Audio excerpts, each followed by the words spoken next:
என் இனிய நல் உறவின் உறவுகளே, நாம் இன்று 30:5:25 இருக்கின்றோம்.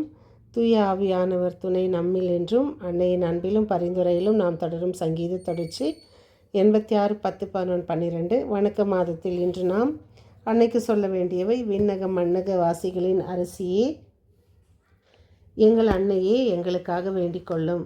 நாம் செய்ய வேண்டிய நற்செயல்: இம்மாத முடிவில் நல்ல பாசிங்கத்தனம் செய்வதற்கு உறுதி பூண்டு அதற்காக தன்னையை தயாரித்து கொள்ளுதல்.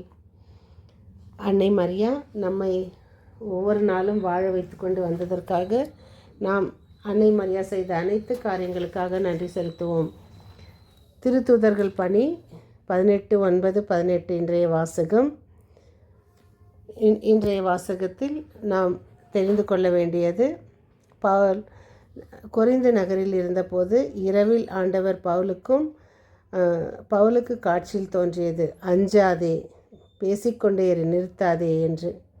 இன்றைய தூய நற்செய்தி வாசகம் யோவான் 16:20-23. உறுதியாக உங்களுக்கு சொல்கிறேன், நீங்கள் அழுவீர்கள், புலம்புவீர்கள், அப்பொழுது உலகம் மகிழும். நீங்கள் துயருவீர்கள், ஆனால் உங்கள் துயரம் மகிழ்ச்சியாக மாறும். அதான் மகிழ்ச்சி என்பது என்ன என்றால், ஒன்று, இந்த மகிழ்ச்சி இறைவன் தரும் மகிழ்ச்சி. வெளிப்புற நிகழ்வுகளோ ஆட்களோ நமக்கு தருவதல்ல. இந்த உலகம் நமக்கு காட்டும் வழியில் இந்த மகிழ்ச்சி இல்லை. மாறாக இறைவனில் நாம் பெறுகின்ற மகிழ்ச்சி. 2, இந்த மகிழ்ச்சி நிறைவானது, முழுமையானது. காரணம், இறைவனில் எக்குறையும் இல்லை. அவ்வாறே அவர் தருகின்ற மகிழ்ச்சியிலும் குறையில்லை. இந்த உலகத்தில் நாம் பெறுகின்ற மகிழ்ச்சி வெளி உலகை சார்ந்ததாக இருக்கின்றது. ஆனால் இறைவன் தரும் மகிழ்ச்சி அவரில் நிறைவானதாக இருக்கின்றது. 3, கிறிஸ்துவில் மகிழ்ச்சி என்பது கடந்த கால துன்பங்களை நினைவு கூறுகின்ற மறக்க முடியாத கசப்பான நினைவுகளை மறந்து கடந்து நிகழ்கால மகிழ்ச்சியை இறைவனில் இருக்கும் அனுபவத்தை ருசிப்பதாகும். தாய் தன் பிள்ளையை பெற்ற பின்பு அவளின் துன்பங்கள் எல்லாம் மறைந்து போவது போன்று அவள் அதை மறந்து தன் துன்பங்கள் சந்தோஷங்களாக மாறும். அன்னை மரியாவுக்காக இந்த நாளில் நாம் தியானிக்க வேண்டியது: அன்னை மரியாவுக்கு செலுத்த வேண்டிய பக்தி தன்மை, அன்னை மரியாவின் வணக்கத்திற்கு நம்மிடம் உள்ள குறைகள், அன்னை மரியாவுக்கு முழுமையான பக்தி வணக்கம் செலுத்த மேற்கொள்ள வேண்டியவை. அன்னை மரியா நம் தாய். மூவொரு இறைவனுக்கு அடுத்தபடியாக நமக்கு வழங்கப்பட்டுள்ளார்.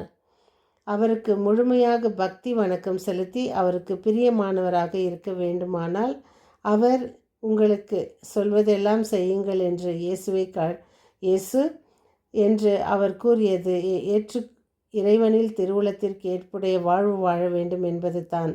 அவர் கடவுளுக்கு கீழ்ப்படிந்தது போல நாம் கடவுளுக்கு கீழ்ப்படிய வேண்டும். அவர் மக்களை அன்பு செய்வது போல நாம் சக மனிதர்களை நேசித்து அவர்களுக்கு உதவி கரம் நீட்ட வேண்டும். அன்னை மரியாவிடம் நாம் செலுத்தும் ஜெபங்கள் நம்மை மேற்கண்ட விதத்தில் வாழ நம்மை வழிநடத்திட ஜெபிக்க மறக்கக்கூடாது. மரியாவுக்கு உகந்த ஜெபமான ஜெபமாலையை தினமும் ஜெபிக்க தவறக்கூடாது. அன்னை மரியாவுக்கு நன்றியாக திருப்பலியில் பங்கேற்று நமக்காகவும் அனைவருக்காகவும் ஜெபிப்போம். மரியன்னையை குறித்து ஏழை எளியோருக்கு நம்மாலான உதவிகளை செய்வோம். அனைத்திற்கும் மேலாக அன்னை வெறுக்கும் பாவத்தை நாமும் வெறுத்து நற்பண்புகளை கை கொண்டு வாழ்ந்தால் நாம் முழுமையான பக்தி வணக்கத்தை அன்னை மரியாவுக்கு செலுத்துபவர்களாவோம். அன்னை மரியா நமக்கு எத்தனையோ நற்காரியங்கள் செய்து கொண்டு வருகிறார். நாம் ஒவ்வொருவரும் அதை எழுத நினைத்தால் உலகம் கொள்ளாது. பிரான்ஸ் நாட்டில் லியோஸ் என்னும் ஊரில் ஒரு தெய்வ அன்னை ஆலயம் இருக்கிறது. அங்கு 1332ஆம் ஆண்டில் 3 போர் வீரர்கள் இஸ்லாமியருடன் நடந்த போரில் பிடிபட்டு சிறையில் அகப்பட்டனர். இஸ்லாமிய மன்னன் அவர்களை தங்கள் மார்க்கத்தை ஏற்றுக்கொள்ள சொல்லி வற்புறுத்தினான். ஆனால் அவர்களோ அவன் தந்த துன்பங்களை ஏற்றுக்கொண்டு தங்கள் விசுவாசத்தினால் உறுதியாக நின்றனர்.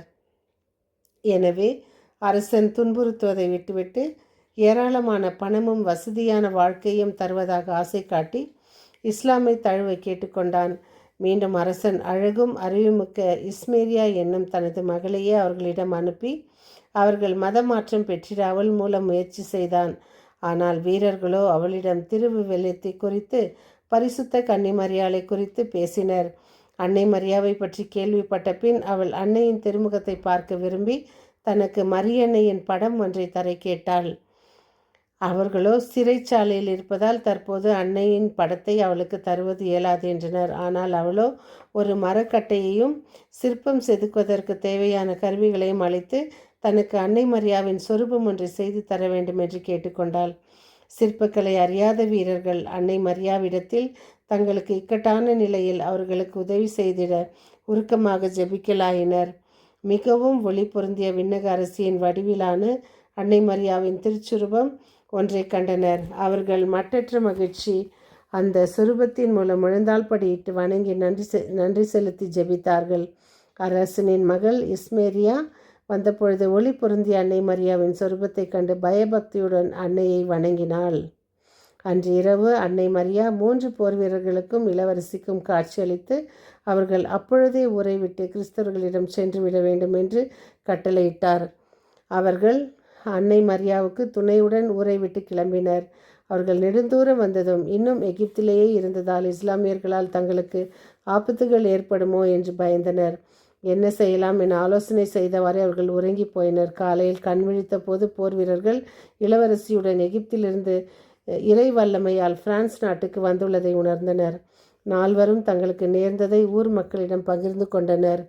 அந்த அற்புத சொரூபத்தை மக்கள் கண்டு வணங்கினர். அந்த ஊர் ஆயர் சொரூபத்தையும் அவர்கள் கூறிய அற்புத நிகழ்வையும் ஆய்வு செய்து இஸ்லாமிய இளவரசியான இஸ்மேரியாவுக்கு திருமுழுக்கு அளித்து மரியா என்ற பெயர் சூட்டினார். இதேபோல் தான் நம் வாழ்விலும் எத்தனையோ சொல்ல முடியாத அன்னை மரியாவை பற்றி